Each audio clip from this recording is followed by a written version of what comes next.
Olá a todos, sejam muito bem-vindos. Para quem não me conhece, sou Dija Carvalho. Depois de uma semana sem gravar, estava aí passando por uma correria, como alguns de vocês já sabem. Meu marido estava aguardando a cirurgia do ombro e a semana passada ele foi chamado e fez essa cirurgia. Então aquela correria, né, de hospital, internação, cuidados depois.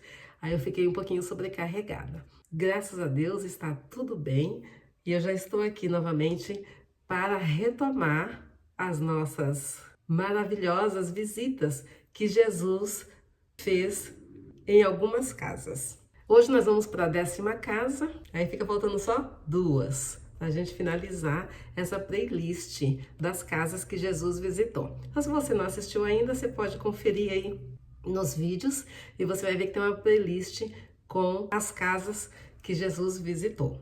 Se você não é inscrito, por favor, se inscreva no canal, isso ajuda muito. Também compartilha para seus amigos, suas amigas, a fim de que elas também possam contemplar um pouco da palavra de Deus. E com certeza isso vai alegrar os corações de cada um que escutar a palavra do Senhor e também vai trazer um renovo e esperança para cada um. Porque quem não precisa de renovar as forças e de também fortalecer a nossa fé e a nossa esperança. E tudo isso a gente encontra na pessoa de Jesus Cristo.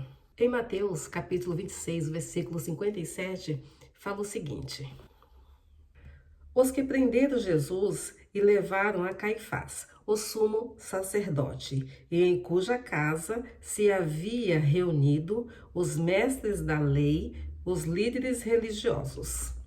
Por enquanto, vamos ficar neste versículo. Esta casa é a única casa que Jesus ele é levado. Ele já foi pego logo no Getsemane, então ele já é levado preso para a casa de Caifás. Quando Jesus é levado para lá, eles já estavam reunidos à espera de Jesus. Era uma situação toda preparada, orquestrada para apanhar Jesus de uma maneira indevida, de uma maneira ilegal, a fim de acusá-lo. Ele já vinha perseguindo Jesus. Esse pequeno verso nos relata que as pessoas que prenderam Jesus já levaram direto para Caifás, para a casa dele. Então veja que já era uma coisa encomendada, uma coisa já tramada, preparada para que isso acontecesse.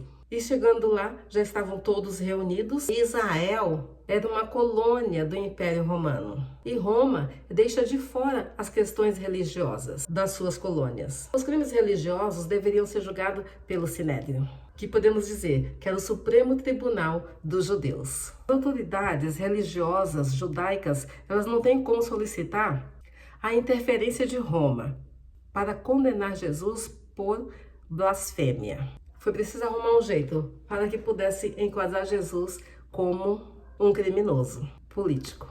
O sumo sacerdote Caifás, sempre em oposição a Cristo, ele está trabalhando para matar Jesus. Ele estava sempre executando alguma forma para pegar Jesus. E o nome desse líder do Sinédrio, segundo Flávio Joséfo, era José Caifás.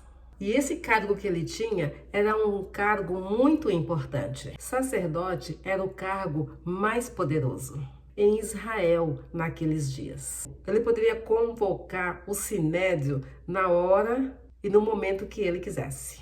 Ele mesmo, Caifás, é que vai dirigir o Sinédrio nesse julgamento. E junto com ele estava também o seu sogro, Anás.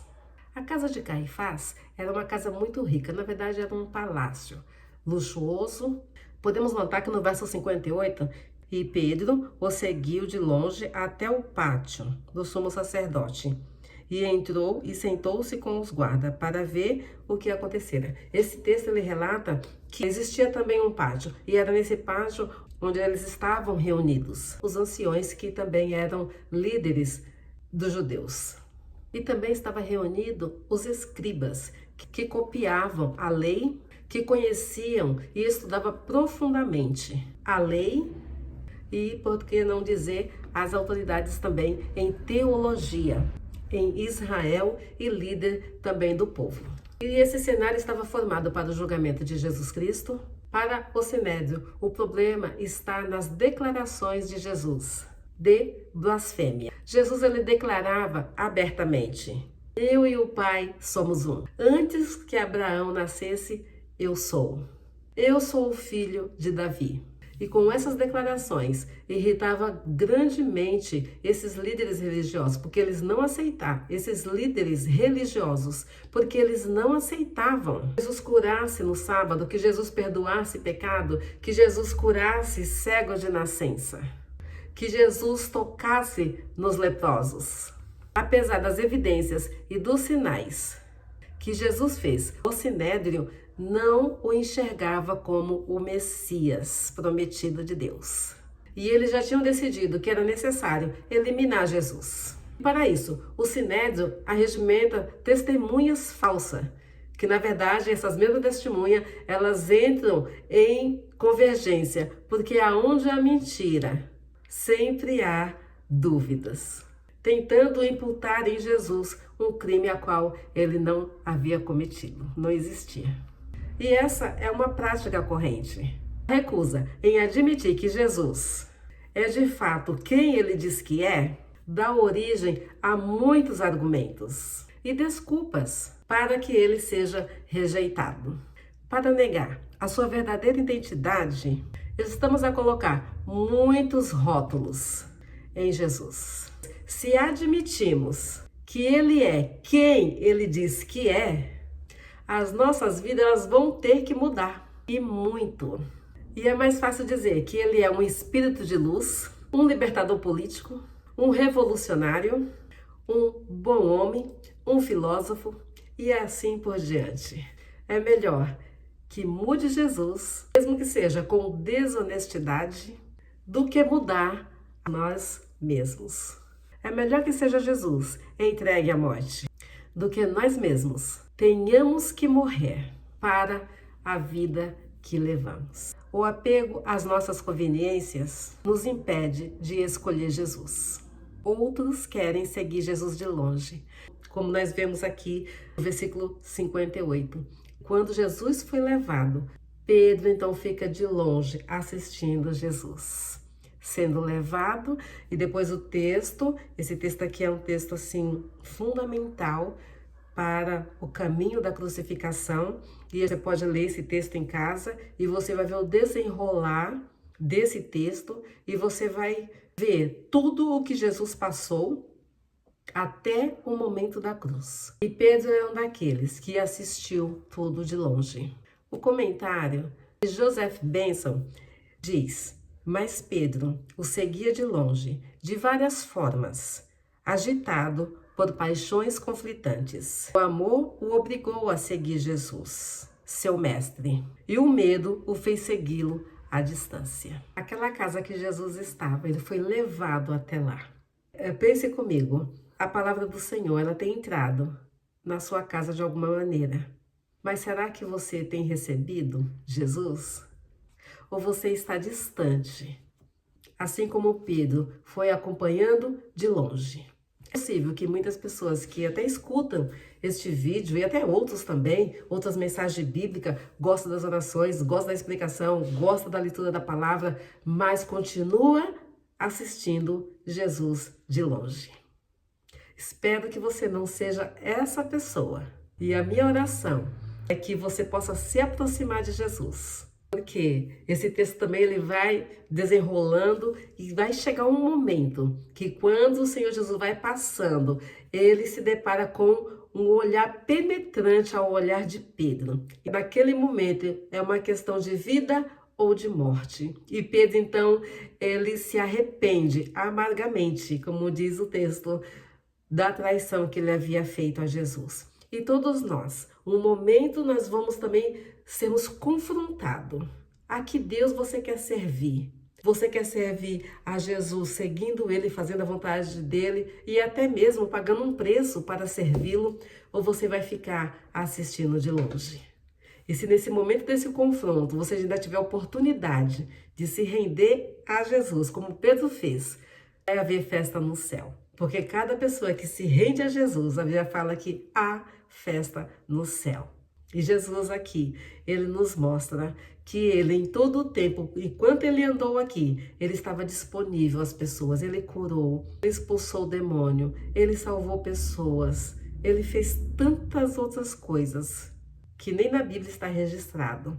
Mas ainda assim, hoje Ele continua a falar conosco. Hoje Ele continua a visitar as nossas casas. Hoje Ele continua a ouvir as nossas orações. Hoje Ele continua a operar milagres. Hoje Ele continua ainda a amar a cada um de nós. Porque o amor do Senhor é um amor eterno. E Ele quer te alcançar com esse amor. Assim, mesmo que Pedro tenha se perdido por algum momento, mas depois ele foi encontrado por Deus novamente. E o que o Senhor quer? Te encontrar. Mesmo que esse período que Jesus está passando é um período terrível, que é o período onde ele vai ser condenado e crucificado. Mas mesmo assim, ele olha para aquelas pessoas e fala assim, né, que eles não sabem o que eles estão fazendo. Porque se eles soubessem que verdadeiramente Jesus é o Filho de Deus, jamais agiriam daquela maneira. E você já sabe que Jesus é o Filho de Deus.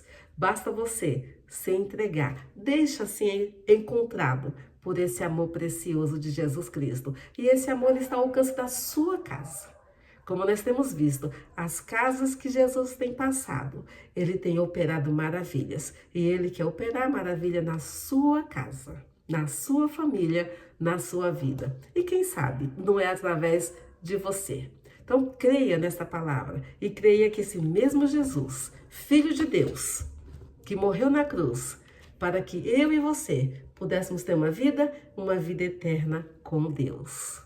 E Ele continua de braços abertos a perdoar pecados e a salvar aqueles que creem que Ele é o Filho de Deus. A minha oração, eu peço a Deus que Ele me dê condições de amá-lo, de honrá-lo e coragem para continuar dizendo que Ele é o Filho de Deus, para viver com Ele, exercendo a minha fé em Jesus Cristo, o Messias, o Filho de Deus. Oremos. Pai de amor, muito obrigada, porque o Senhor enviou o seu Filho para que nós pudéssemos ser alcançados por um amor tão verdadeiro, puro e sincero. Ó Deus querido, neste momento, Senhor, onde muitas pessoas vão estar ouvindo esse vídeo, que eles possam, Senhor Jesus, em seus corações compreender, que Teu Espírito Santo fale aos seus corações e que eles sejam, ó Deus, aqueles que caminham com o Senhor, perto, ouvindo a Tua voz, ouvindo a Tua direção e obedecendo a Tua palavra. Ó Deus querido, e que a presença do Senhor seja abundante em cada casa, Senhor, onde entrar a Tua palavra.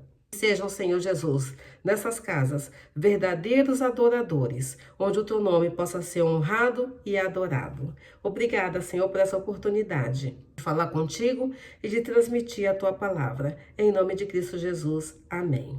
Deus abençoe você. Obrigado por ter estado comigo. Nós vamos ficando por aqui, ó. Beijinho no coração. Até o próximo vídeo, se Deus assim nos permitir. Bye, bye.